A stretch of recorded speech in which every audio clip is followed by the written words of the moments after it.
এরই মধ্যে আপনি যে নামগুলো বললেন এর বাইরেও আসলে অনেক রাজনৈতিক দলকে আমরা এই ফরেন সার্ভিস একাডেমিতে যেখানে আজকের এই সর্বদলীয় যে বৈঠকটি অনুষ্ঠিত হবে সেই বৈঠকে প্রবেশ করেছেন। অল্প কিছুক্ষণ আগে বিএনপির স্থায়ী কমিটির সদস্য সালাউদ্দিন আহমেদ তিনি এই বিএনপির প্রতিনিধি হিসেবে আজকের এই বৈঠকে এসেছেন এবং এর পাশাপাশি যে নামগুলো আপনি বললেন যে আমরা দেখেছি জামাতের সেক্রেটারি জেনারেল তার নেতৃত্বে 4 সদস্য একটি প্রতিনিধি দল এখানে এসেছে। গণ অধিকার পরিষদের পক্ষে নুরুল হক নূর তিনি এসেছেন, এনডিএম এর মহাসচিব এখানে এসেছেন, খেলাফতে মজলিসের প্রতিনিধিরা এখানে এসেছেন। এর বাইরেও বেশ কিছু রাজনৈতিক দলকে এখানে আমরা দেখতে পেয়েছি।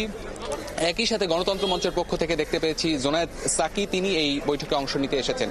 তবে একটি বিষয় বলে রাখি মুন্নি, বৈঠকটি বিকেল 4টা নাগাদ শুরু হওয়ার কথা ছিল, তবে প্রধান উপদেষ্টা প্রফেসর ডক্টর ইউনূস তিনি এখনো এই ফরেন সার্ভিস একাডেমিতে এখানে এসে পৌঁছননি। অল্প কিছুক্ষণের মধ্যেই তিনি হয়তো এই বৈঠকে অংশ নিতে এখানে এসে পৌঁছবেন এমনটি আমরা জানতে পেরেছি। একটু আপনাকে পেছনের কথা যদি বলি, আমরা আজকে সকালের দিকে যে খবরটি পেয়েছিলাম যে অনেকটা অনিশ্চয়তা ছিল আজকের এই জুলাই অভ্যুত্থানের যে ঘোষণাপত্র তৈরির লক্ষ্যে যেই সর্বদলীয় যে বৈঠকের আহ্বান জানানো হয়েছে সেই বৈঠকের যেই ইনভাইট দাওয়াত যেভাবে দেওয়া হয়েছে সেই বিষয়টি আসলে অনেকেই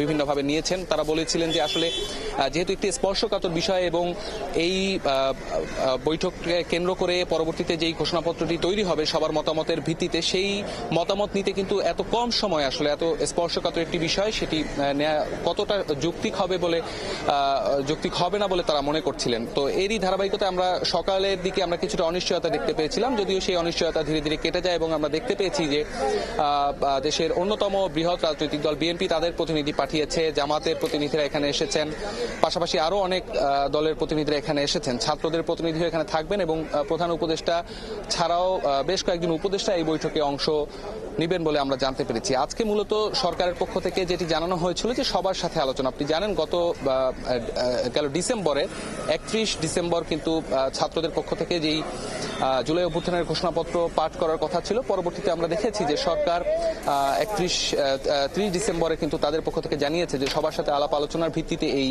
ঘোষণাপত্রটি তৈরি হবে এবং এরই ধারাবাহিকতায় তারা সব রাজনৈতিক দলের সাথে আলোচনা করবেন এমনটিও আমাদেরকে জানানো হয়েছিল। তো আমরা দেখেছি যে তাদের পক্ষ থেকে সরকারের পক্ষ থেকে এই আহ্বানটি জানানো হয়েছে এবং রাজনৈতিক দলগুলো যেটি বলছেন যেহেতু সংবিধান সহ আরো বিভিন্ন বিষয় এখানে রয়েছে তাদের যে মতামতগুলো সেগুলো তাদের দলের অভ্যন্তরে তাদের আলোচনা হয়েছে এবং আজকেও বিএনপি গণতন্ত্র মঞ্চ সহ বেশ কিছু দল তারা জামাত তাদের নিজেদের মধ্যে সেই আলোচনাটি করেছেন এবং তাদের যে পর্যবেক্ষণ তাদের যে আলোচনা মতামত সেটি আজকে এখানে জানাবেন এবং এরই ধারাবাহিকতায় জুলাই অভ্যুত্থানের যেই ঘোষণাপত্র সেটি প্রস্তুত হবে বলে সরকারের পক্ষ থেকে উদ্যোগ নেওয়া হবে। তো অল্প কিছুক্ষণের মধ্যেই এই বৈঠকটি শুরু হবে। প্রধান উপদেষ্টা হয়তো অল্প কিছুক্ষণের মধ্যে এখানে এসে পৌঁছবেন। আমরা রয়েছি ফরেন সার্ভিস একাডেমির সামনে।